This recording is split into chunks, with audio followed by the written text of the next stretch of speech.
자, 사회사단원 삼국통일과 발해의 건국. 오늘 배움 주제는 신라와 발해 사람들의 생활 모습과 문화입니다. 삼국시대는 신분이 크게 귀족, 평민, 노비로 나누어져 있었죠. 통일신라 시대도 마찬가지입니다. 그 중에서 우리가 크게 귀족과 평민의 생활 모습으로 구분해서 알아보도록 할게요. 노비는 어차피 귀족의 종이기 때문에 종의 모습 같습니다. 자, 귀족의 모습을 살펴보기 위해서 교과서 그림을 잠깐 살펴볼게요. 자, 이 경치 좋은 곳 보입니까? 이곳은 경주 동궁 그리고 월지라는 연못입니다. 여기 뭐 하던 곳이냐? 왕과 신하들이 함께 잔치를 벌이던 곳이에요. 이곳에서 여러 가지 유물들이 발견되었는데요. 그 유물들을 살펴보자면 먼저 나무주사위. 이 주사위는 14면으로 되어 있습니다. 각각의 면에는 벌칙들이 새겨져 있어요. 어떤 벌칙이냐? 소리 없이 춤추기, 얼굴 간지려도 꼼짝하지 않기, 이런 벌칙들이 새겨져 있어요. 왕과 귀족들이 놀이할 때 이런 벌칙들을 서로 하면서 얼마나 웃고 떠들고 놀았을지. 백성들이 굶주리고 있을 때 왕과 귀족은 이런 놀이를 하면서 정말 시간을 보내고 돈을 쓰고 했다는 것. 한번 생각해 보세요. 옆에 있는 가위는 금동으로 만든 가위인데요. 이 가위는 기껏해야 초의 심지를 자르는 데 사용됐다고 합니다. 참, 백성들의 가난한 삶과 귀족들의 삶이 얼마나 비교되는지 여러분들이 충분히 상상할 수 있을 거예요. 자, 이에 반해서 그럼 평민들은 어떤 삶을 살았냐? 자, 여기 여러분들 교과서에 나와 있는 글인데요. 효녀 지은은 32살이 되도록 결혼하지 못했대요. 형편이 어려워서 남의 집일을 하고 삭을 받아 겨우 먹고 살았어요. 나중에는 부잣집 종으로까지 일을 한 거예요.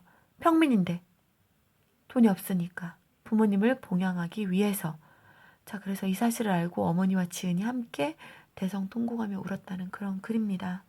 자, 이 글을 통해서 좀 전에 봤던 그런 왕과 귀족의 생활 모습과 백성들의 생활 모습, 평민의 생활 모습 어땠을지 여러분들이 아마 상상할 수 있을 겁니다. 그럼 정리 한번 해볼까요? 귀족들은요,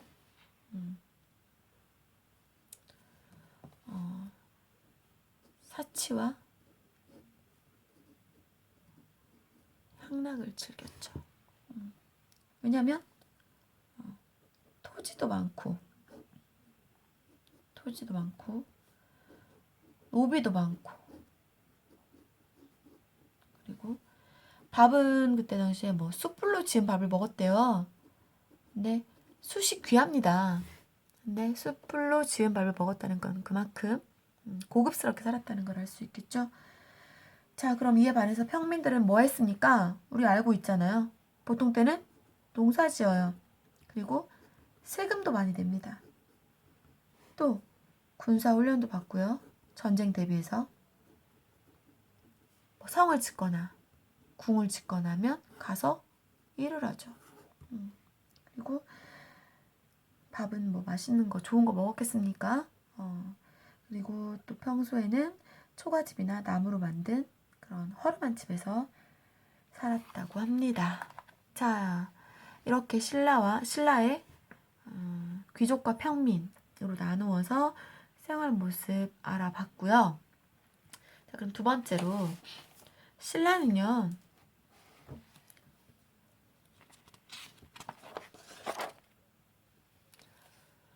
두 번째로 신라의 불교에 대해서 알아보도록 하겠습니다. 삼국시대에 불교를 받아들인 건 여러분들이 아마 이미 알고 있을 거예요.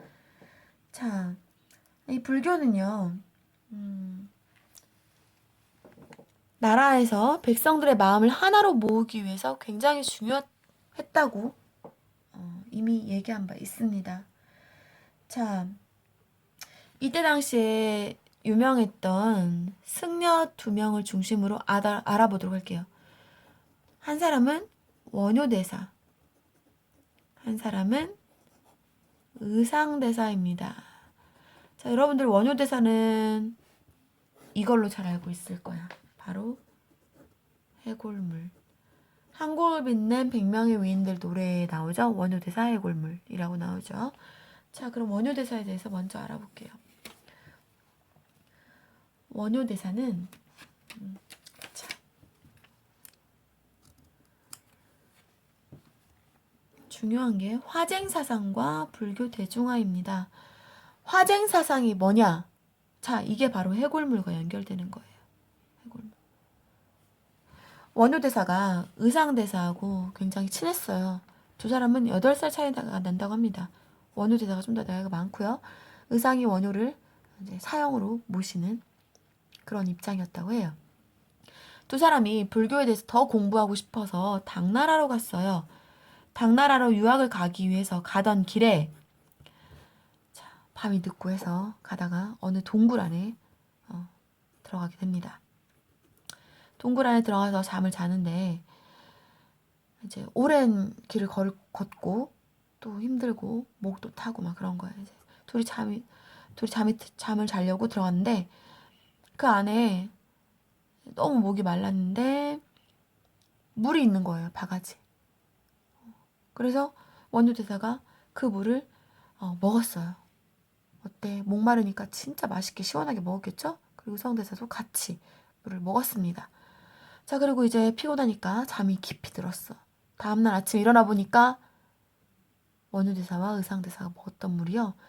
바로 해골에 고여있던 물이었던 거야. 해골 시체가 썩은 뼈만 남아서. 자, 원효대사가 그 순간에 어때요? 바로 그 막 토하고 막 그랬겠지. 근데 그 물 토하면 나옵니까? 전날 먹었는데. 근데 그 물을 먹고 막 토하고 하다가 깨달음을 얻은 거예요. 어떤 깨달음을 얻었냐? 자, 내가 어제는 그 물을 해골물이라고 생각하지 않고 바가지에 담겨있는 나의 목마름 해소할 수 있는 물이라고 생각해서 정말 달게 먹었단 말이야. 근데 아침에는 그걸 보고 이게 해골에 담겨있는 물이라는 걸 본 다음에는 막 구역질을 했단 말이에요. 자, 전혀 달라 보이는 모든 사물의 본질은 하나라는 거죠. 결국은 같은 물이야. 근데 사람의 마음에 따라서 이렇게도 느낄 수 있는 거고 저렇게도 느낄 수 있는 거고.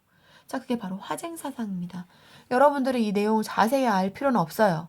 그냥 원효대사가 해골물을 통해서 이런 깨달음을 얻었구나 라고 알면 되겠습니다. 원효대사 하면 좀 더 중요한 건 바로 불교 대중화죠. 불교 대중화. 대중화라는 것은 불교가 귀족 중심으로 퍼지는 게 아니라 일반 평민들에게까지 널리 퍼질 수 있게 노력했습니다. 그럼 어떻게 노력했냐? 바로 나무아미타불이에요. 나무아미타불이란 말은요. 부처님께 돌아간다. 뭐라고 했냐면 일반 평민들이 불교를 믿기에 불교는 너무 어려워. 근데 원효대사가 아니다. 너희도 어려워할 필요 없다. 그냥 입으로 나무아미타불, 나무아미타불, 나무아미타불 이렇게 외우기만 하면 너희도 극락세계에 가서 다시 새로 태어날 수 있다. 라고 주장한 거죠. 자, 그래서 평민들까지도 불교를 널리 믿게 되는 그런 불교 대중화에 기여한 사람이 바로 원효대사입니다. 이 사람은 결혼까지도 했죠. 스님인데. 그쵸? 여러분 잘 알고 있는 무열왕. 무열왕이 누구예요? 김춘추죠. 김춘추의 둘째 딸 바로 요석공주와 결혼합니다. 요석공주는 미망년이었어요. 한번 결혼했다가 이제 남편이 죽은 그런 상황이었고요. 원효대사와 결혼하게 됩니다. 자, 여기는 여담으로 여러분이 알고 있으면 되고요. 자, 그럼 이번에는 의상대사. 의상대사, 원효대사와 굉장히 친한 사이였고요. 이 의상대사는 화엄사상을 강조하고 화엄사상에 대해서 연구를 많이 했습니다. 원효대사는 화장사상, 의상은 화엄사상. 화엄사상은 뭐냐? 이렇게 세 가지로 구분할 수가 있어요. 이것도 여러분들이 뭐 그냥 들으면 돼요. 다 외우고 막 그럴 필요 없으니까. 왕, 즉, 불. 뭐냐? 왕이 즉 부처다. 왕이 곧 부처다. 자, 부처님 위대하죠? 근데 왕이 부처님이래. 그럼 왕한테 함부로 하면 된다, 안 된다? 안 된다. 왕을 잘 섬겨야 된다. 왕한테 도전하면 안 된다. 그 다음, 윤회 전생 사상. 여러분, 뭐 나의 전생은 뭐다? 전생에 죄를 지어서 이번 생에는 좀 더 못한 자리로 태어나고, 또 전생에 좋은 일을 많이 하면 이번 생에는 더 나은 그런 모습을 태어나고. 그래서 왕과 귀족들이 이런 신분을 갖게 된 거는 전생에 좋은 일을 많이 했기 때문이다. 이렇게 왕과 귀족의 그런 신분을 합리화해주는 그런 역할을 했다고 합니다. 마지막으로 일직다 다직이 뭐냐면 하나가 전체고 하나가 다 모두다. 그 다음에 전체가 바로 하나다. 그래서 우리 모두가 다 신라, 통일신라 하나에 종속되어 있고 신라는 여러분 모두를 가리킨다. 이 세 가지는 결국 뭐냐면요. 왕권 강화와 관계가 있습니다. 왕이 부처고 왕과 귀족은 전생에 좋은 일을 많이 했기 때문에 이렇게 태어난 거다. 그리고 우리는 모두 하나다. 왕권을 강화시키는데 큰 역할을 했다고 해요. 자, 이렇게 신라의 불교는 원효대사와 의상대사를 중심으로 발전해왔습니다. 자, 그 다음 여러분들이 신라와 발해의 문화재를 살펴볼 건데요. 이거는 선생님이 소개만 하고 여러분들이 직접 탐구해보는 시간을 가질 거예요. 자, 신라 발해 문화재 탐구. 뭐가 있냐? 여러분 잘 알고 있는 불국사. 그 불국사 안에는 유명한 다부탑과 석가탑이 있죠. 그 다음 석굴암. 또 무구정광 대다란이경. 뭔지 여러분 조사해볼 겁니다. 발해의 석등이 있고요. 여기까지는 신라. 통일신라 문화재고 여기는 발해 문화재예요. 발해 석등 정효공주 무덤이 있습니다. 여러분들이 이 부분을 나누어서 조사해보고 친구들에게 이 문화재에 대해서 소개해주는 시간을 수업 시간에 가져보도록 하겠습니다. 자, 긴 시간 동안 설명 듣느라고 수고했고요. 배움톡 준비할 수 있도록 합니다. 그럼 수업 시간에 만나요.